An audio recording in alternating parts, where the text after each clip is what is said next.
Okay, this is my second attempt at trying to put something together that makes a bit of sense to how to use the ISC interface better. As you can see, I'm on the backup server, because this means that you won't get a load of scrolly questions going down your screen, because I cannot predict what the hell people will say. You know, I've had questions that swear and stuff, and I don't want you to see any sweary stuff, so I've decided to come on here and attempt to beat a bot. Now, one of the most important things for virtuals is your vars. This is currently my vars on the backup server. A lot of commands can be shortened, so we want to change the time to 18, so you can do set time 18, that will automatically change the increment to 0. Rated off, you just do set R off, that will work.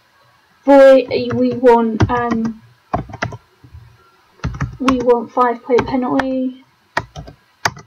Set char 5-P, no escape must be off. And if that happens, it will give you an error message. So each command is unique.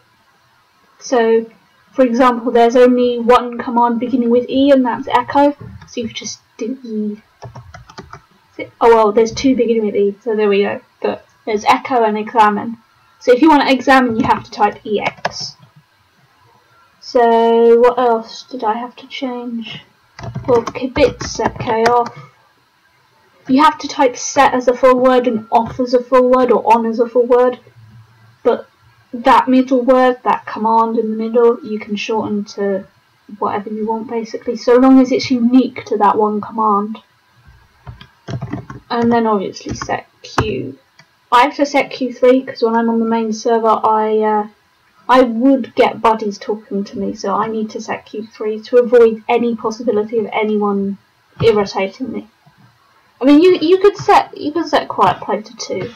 It means you can only communicate with buddies, but you've got to make sure your buddies aren't crazy enough to start messaging you to answer their questions in the middle of everything. And I can't guarantee that with my buddies. So that's like an easy way to set the commands. Obviously, the other way is to go through like every single menu, and it takes forever. Like, I'm not kidding. Like, in case you've forgotten, this is how you change your rack order. So you go options, preferences, and then you get stuff like random, alphabetical, vowels, letter value. I stick it on random because that's just me. I'm random. I'm like completely mental. Oh, I wondered why it was a bit funny. Well, that's usually mine. Actually, that's usually my setting. No, that's not my setting. As you see, it changes depending on what you want. But these are sort of the settings I like. You know, you don't really have to worry about everything. Like, there's just all sorts you could do. You really don't have to worry about any of this stuff. So what I'm going to do now is match one of the robots and try and go through some sort of game where, you know, there's a possibility of playing a dodgy word. Now, one of the most important things that I find is, or one of the things you've been having problems with, is the blanks. So say I wanted to play the word NU. Okay, that is a word. I can guarantee that being a word.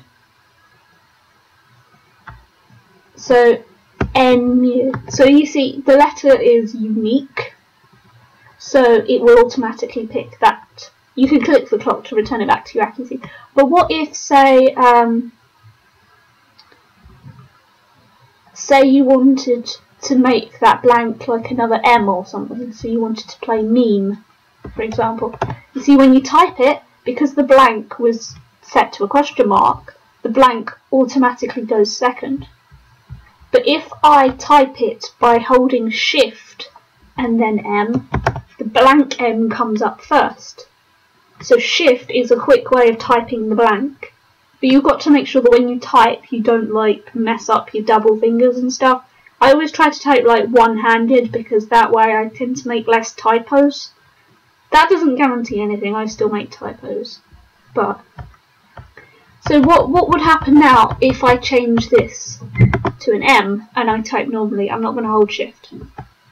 This happens when I hold shift. When I don't hold shift, sorry. So if I swapped the M and the blank around and turned that back into an M and I typed it again,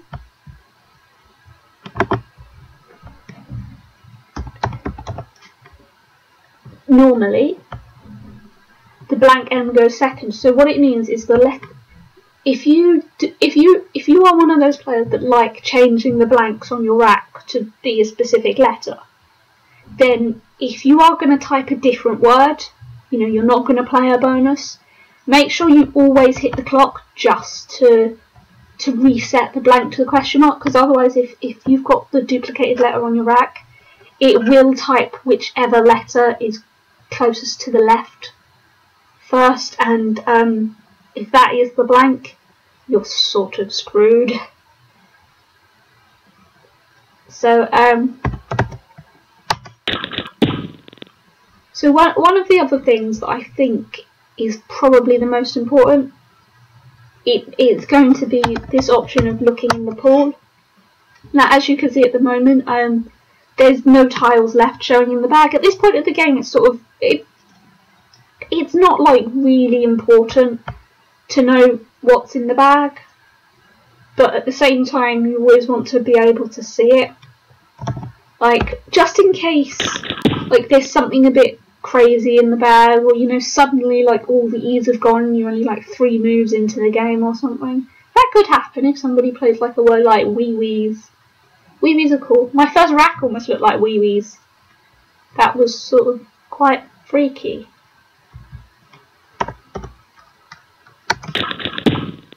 But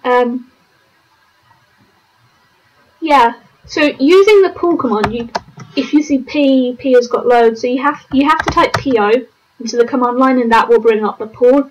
Now, what this is also good for is it counts all the letters for you. So instead of you sitting there like having to point at the screen like 1A, 2A, 3A, 4, like instead of you having to count up all the individual letters, because apparently like psychology says that you can only like make out, like you can only like immediately make out a group of things that totals up to the number 7. Any group of things where there's more than 7 of them, you're going to have to count them, so it would take you longer to think about. So actually using the pull command I think is very useful, and I don't use the pull command partly because I just forget about it all the time. I just count because I'm lazy, basically. That's probably the best excuse. You know, I can't really explain it. You know, I'm lazy. If I just keep saying that, it's gonna be true. Probably. But yeah.